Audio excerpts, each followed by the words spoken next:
அல்லாஹுவின் போர்வாள் என்று சிறப்பு பெயர் பெற்ற ஹாலித் பின் வலீத் ரலியல்லாஹு அன்ஹு பதுர் யுத்தத்தில், உஹது யுத்தத்தில், ஹந்தக் யுத்தத்தில் போன்ற முக்கியமான யுத்தங்களில் எல்லாம் இஸ்லாத்தின் எதிரணியில் இறந்தவர்.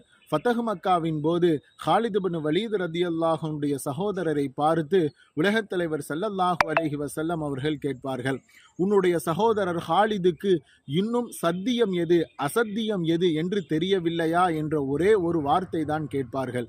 இந்த சகோதரர் ஹாலிதிடம் வந்து சொல்வார், அந்த முஹம்மது உன்னை பற்றி இன்னும் உனக்கு சத்தியம் எது அசத்தியம் எது என்று கேட்டார், உனக்கு தெரியவில்லையா என்று என்னை பார்த்து இந்த வார்த்தை கேட்டார் என்று சொன்னவுடன் ஹாலித் ரலியல்லாஹு அன்ஹு அவர்கள் முஹம்மது ரசூலுல்லாஹி ஸல்லல்லாஹு அலைஹி வஸல்லம் அவர்களை பார்த்து கரம் பற்றி இஸ்லாத்தை தழுவினார். அன்பர்களே, ஒற்றை வார்த்தை தான் அவர் இஸ்லாம் தழுவியதற்கும் அல்லாஹ்வின் போர்வாள் என்று சிறப்பு பெயர் பெறுவதற்கும் காரணமாக அமைந்தது.